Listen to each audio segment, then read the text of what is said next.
Hey, have you read your Bible today? If not, let's do it together. I am doing daily Bible study and posting my videos. So if you're into that kind of thing and if you love the Lord or if you're curious, subscribe. We are on day 16 and we're reading Genesis 8, 9, 10, and 11. Okay. So remember, this week's topic is new beginnings, and we are seeing that with the story of Noah. Let's get into it. Okay, we're starting here in Genesis 8. The flood already happened and it's drying up. We're going to go ahead and scroll down and we're going to read verse 16. Then God said to Noah, "Leave the boat, all of you, you and your wife and your sons and their wives. Release all the animals, the birds, the livestock, and the small animals that scurry along the ground, so they can be fruitful and multiply throughout the earth." Verse 20, Then Noah built an altar to the Lord, and there he sacrificed as burnt offerings the animals and birds that had been improved for that purpose.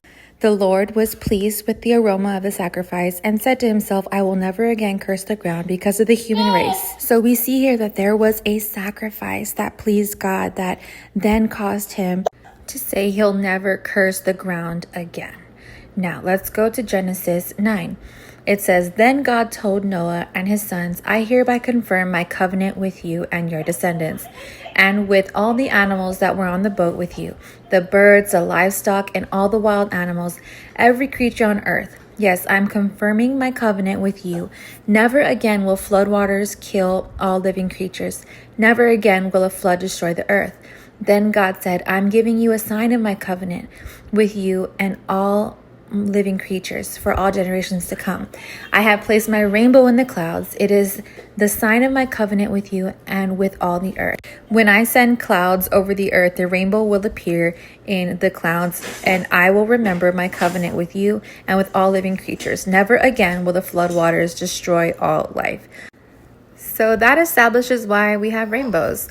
If we continue reading down here, the Bible describes how Noah's sons populate the earth and post-flood matters.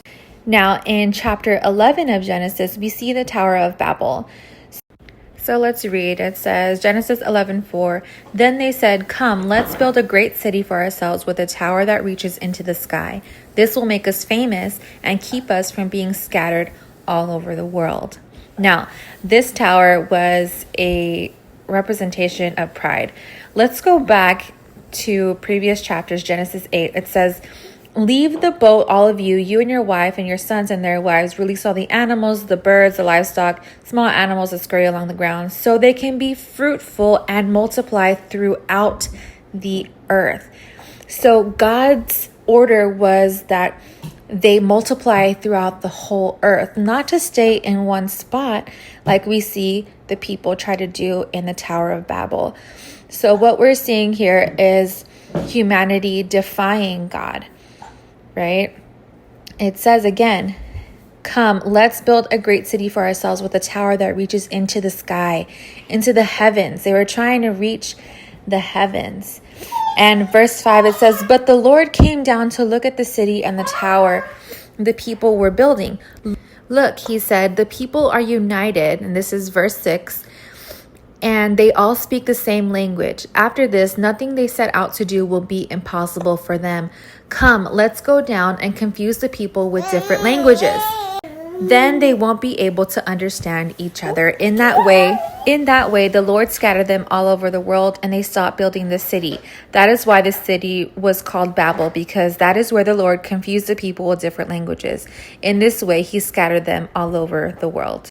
We see God give a new beginning to Noah's family as the only people to inhabit the earth.